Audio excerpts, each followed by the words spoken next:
Is the craziest thing you have witnessed in jail? I was in county jail. I committed a crime and was denied bail. Since it was so overcrowded, this jail transferred certain inmates to other jails throughout the state. Since I would be sitting for 7 months until my next court date, I was one of those inmates. Before I got transferred, I got to know some guys.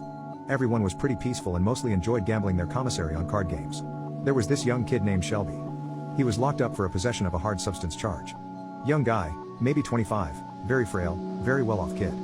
His parents sent him $50 every week to buy commissary stuff. You can buy a metric ton of ramen noodles for $50.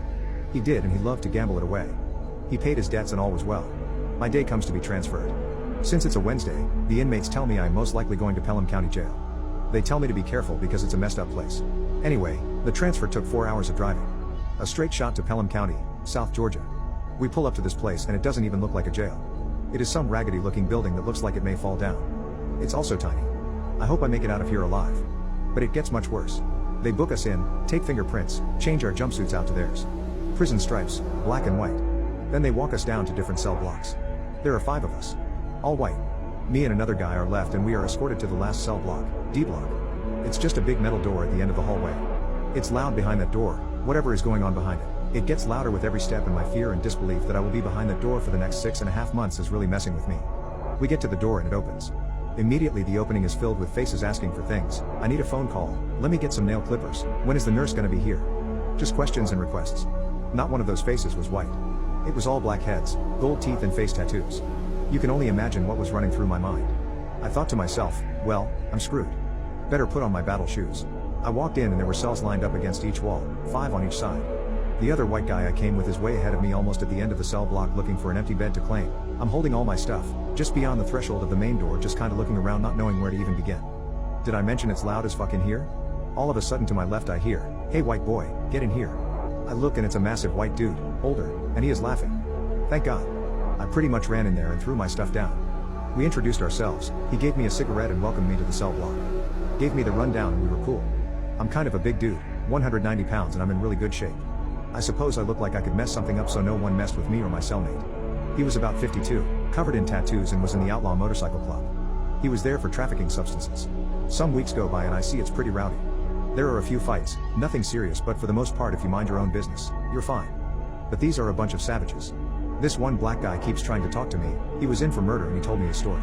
He was homeless and ended up ending this other guy with his hands over some substances. He seemed alright at first, but I could tell instantly that he was a little off. Like he had mental problems. He was in pretty good shape for being homeless. Good genes, I guess.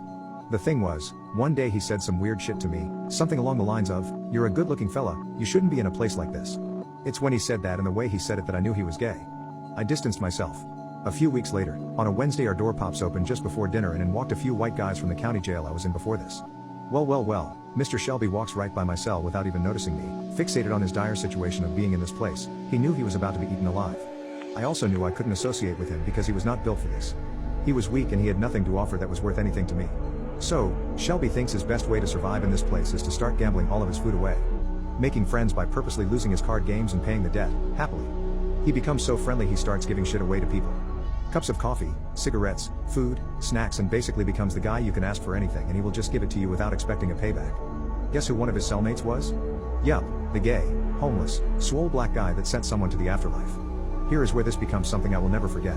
I noticed this homeless guy always has a cup of coffee, at all times of the day. He is always snacking on something too. He doesn't gamble. He doesn't have a family sending him money for commissary. How and why does he always have some coffee and snacks? At the point when I noticed this, Shelby has been here for about 3 weeks and it seems like he has made a bunch of friends. He spoke to me briefly once just to say what's up. I kept it short and cold. One day I'm watching TV. Shelby comes up to me and whispers while pointing to his cell that this freak keeps stealing my stuff. He just goes into my box and gets whatever he wants. He doesn't even ask me. He just takes it. I take a walk by his cell to see who he is talking about, and sure enough it's the homeless guy. I walk back to my spot at the TV without being noticed and tell Shelby, "So why are you telling me about it? Handle your business and make him stop." He then asks me, "What should I do?" I say, "If I was you, I'd go in there and crack his head open, grab all his stuff, including him, and kick him off the cell block, put that dude on the door." What Shelby does next is moronic. He walks into the cell. The homeless guy is sitting on Shelby's bed eating a honey bun and drinking coffee. Shelby just yells at him, saying, "I'm sick of you eating all my stuff and drinking my coffee without asking me. It's BS, you need to stop. That's some lame stuff that you're doing." Everyone saw it and heard it. Then he walks out of the cell, looks up at me with a smile and a sense of accomplishment, and walks around over to the TV. From where I am now standing I can see into Shelby's cell. The homeless guy is taking off his jumpsuit and tying up his tennis shoes. He is preparing for a fight. Shelby is too dumb to notice. A few minutes go by and Shelby goes over to his cell to get some food or something out of his cell and is met with a square punch right to his mouth. He said nothing, just drilled Shelby one time and Shelby walked back out holding his bleeding mouth. He was too scared to retaliate and the homeless man now had free rein to take Shelby's stuff whenever he wanted and he did. For the next several days Shelby started to look beat up. He was only hit in the mouth as far as I knew, but the next day he now had a busted lip and a black eye. It kept getting worse. A few days passed and now he had 2 black eyes and an even worse busted lip. What is going on? No one ever saw when he was getting hit. It must be happening at night when we get locked down. Remember, they are cellmates. There are 5 people in a cell, so at least 3 other people know what is happening to him at night. About a week and a half goes by and Shelby is looking horrible. He looks beat up, tired, and he isn't gambling anymore. While me and the outlaw biker are chilling in our cell smoking a cig, Shelby's other cellmates come up to us. They are black. They say, "Hey, y'all need to do something, man. Y'all need to help Shelby." Huh? If the dude is just controlling Shelby and taking his food, that's his problem. We don't really care. But their response was disgusting. They said, "Nah man, it's worse than that. He is slurping the guy every night now. The dude has a knife and threatens to end Shelby if he doesn't slurp him." So now I understand why Shelby is so gone, why he has that 1,000-yard stare and is beat up all the time. It all makes sense now. Well, we can't have that type of shit on our cell block and all the blacks are down with what me and my biker friend are about to do to this homeless guy. Almost immediately, we walk into Shelby's cell and start stomping this guy. I mean stomping the life out of him. He is trying to cover his face but our boots penetrate his defenses like they aren't even there. All of our anger at this justice system, all of our rage at how we are treated by the corrections officers, every ounce of anger is taken out on this dude. You want to force this kid to slurp you? You're a predator? Not now. Now you belong to us. Shelby is there curled up on his bunk bed watching. I notice this homeless guy's teeth are missing and there is fluid coming from his eyes, mouth and nose. Not just a little, he is leaking. The other black guys are saying to stop, that we might kill him.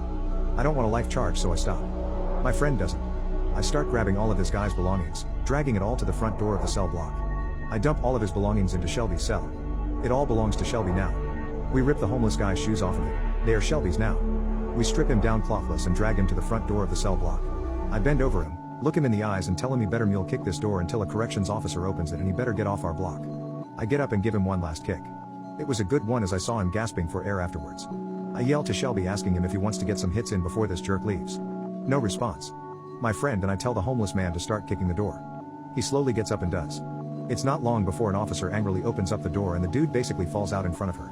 She sees what's happened and knows that D-Block has unified to kick him off the block and that she better hurry. Backup is right behind her and they drag him the rest of the way out. He is gone. We go back and talk to Shelby. Give him some smokes and tell him sorry we didn't do that sooner. We just didn't know what was going on and at some point he should have come to us. Even though his problems were not our concern, there are some things that are just preposterous and forced slurping was one of them. When I finally left Pelham, I really felt like Shelby was in good hands. He was the token white boy who had been through enough. I never saw or heard of him again. He did thank me before I left. I gave him a hug and told him to always fight. No matter what.